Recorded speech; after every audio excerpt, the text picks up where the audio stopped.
DJ here, and this is Life Monsters with DJ. Remember to like, subscribe, and go back to listen to the previous episodes to get my full story. Today's monster is conspiracism, or simply the overwhelming belief in conspiracy theories, which I experienced via my ex-wife. Let me start by saying that I am not completely against conspiracy theories, as some of them have been either proven to be true or the facts that we are being presented by the media do not completely align with common sense.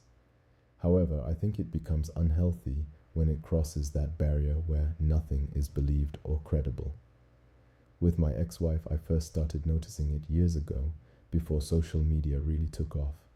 I would just get emails about claims that I would sometimes agree with, or sometimes would take the time to examine them on Snopes.com and discovered that they were hoaxes.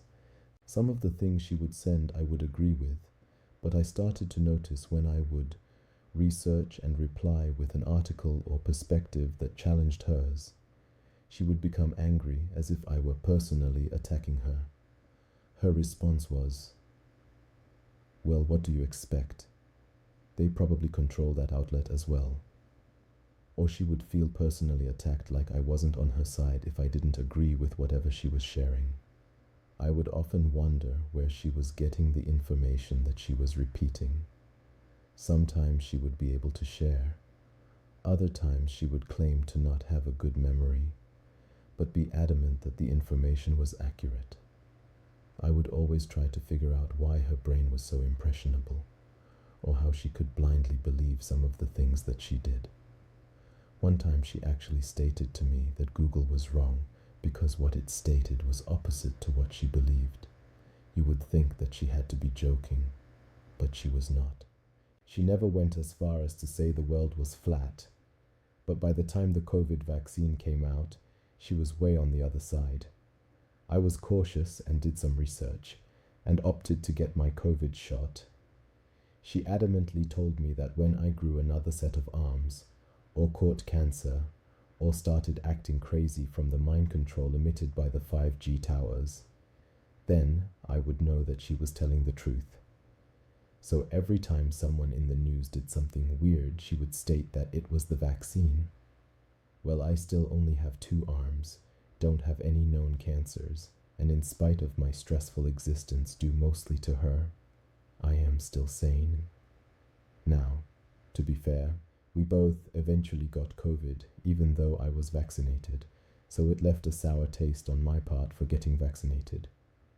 However, I only got it once, whereas she got it twice. This conspiracy way of thinking, along with some other life changes, led her to pretty much change her belief system, which to be fair could happen to any of us. However, the way she went about discussing the belief system that she left and the people was nothing short of triggering. So let's just say person A used to like cars.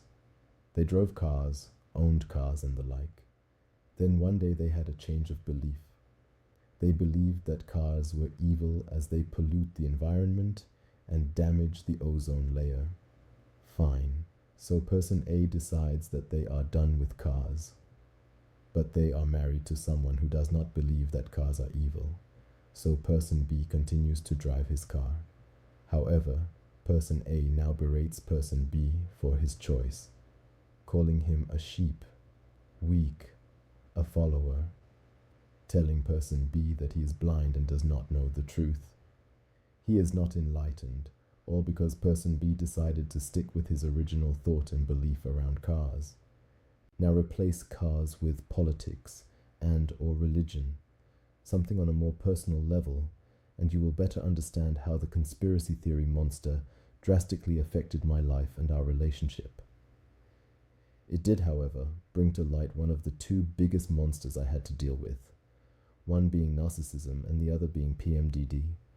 I started to realize her narcissism was one of the factors that made her not able to say that what she shared was incorrect or a hoax.